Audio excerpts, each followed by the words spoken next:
Julle, hierdie tema van hierdie episode is geen roete teen my sal slaag nie. Julle, ek kan nie vir julle beskryf wat ek hier binne my voel nie. Ek het julle al vertel van daai anxiety gevoel wat 'n mens kry wanneer jy te doen het met 'n bose gees. Julle, ek is besig om episode 9 te skryf wat oor iets heeltemal anders gaan as die tema van hierdie ene. En God stop my onmiddellik. Hy sê vir my nee.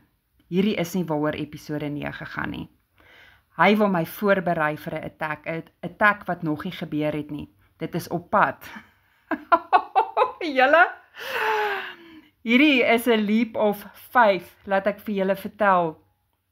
Okay, so julle, ek het vandag 'n baie duidelike indruk gekry van God af, dat ek hierdie boodskap dringend moet deel. En hierdie episode is opgeneem op 20 Oktober 2025 om 12:50. Julle, dit is nou 12:56 terwyl ek hier praat. Dit is hoe vinnig God vir my gesê het, berei voor. En ek voel dat God hierdie tyd gebruik om te wys dat hy my voorberei het vir hierdie taak.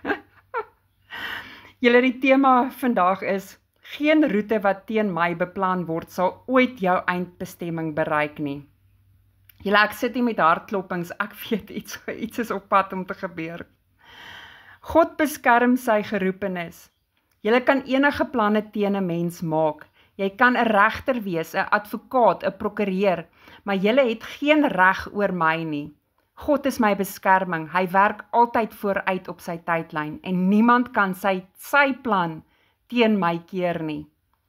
Ek sien dat mense soms met bose planne probeer werk, maar wat hulle teen my doen, is eintlik teen God se roeping.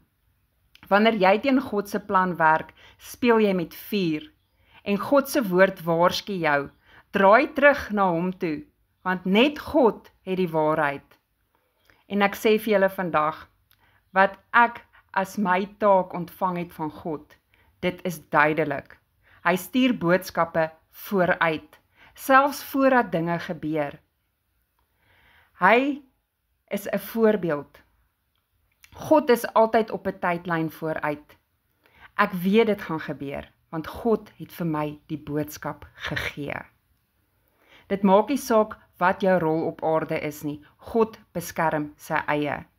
En as jy deel wil wees van die waarheid, moet jy jou oë oopmaak vir die woord van God, want dit is die enigste pad na die regte kennis en beskerming. Ek het hier 'n Bybelstudie. Geen wapen wat teen jou gemaak word sal oor jou slaag nie, en elke tong wat teen jou opstaan, sal jy oordeel. Dit is die erfdeel van die dienaars van die Here, en hul geregtigheid kom van my af, die Here. In Jesaja 54 vers 17 staan daar: God se beskerming en sy plan vir jou lewe is groter as alles wat teen jou beplan word. Vertrou op hom en wees seker van jou roeping. Julle, nou in vandag se poll question vra ek: dink jy dat God altyd vooruit werk en ons beskerm teen planne wat teen ons gemaak word? Opsie 1 is ja, hy werk op 'n tydlyn wat ons nie altyd sien nie. Of opsie 2, nee, ek dink ons moet alles self beheer. Julle, baie dankie dat julle geluister het. Weet, as jy hiermee kan relate, deel dit met iemand wat dalk ook vir versterking en geloof nodig het. En volg my op TikTok, Facebook, Spotify en al die platforms waar ek my boodskappe deel. Julle, hierdie gaan nou rarig 'n groot getuienis wees. En ons sal maar sien wat die attack gaan wees en wanneer dit gaan plaasvind. Julle, chat soon.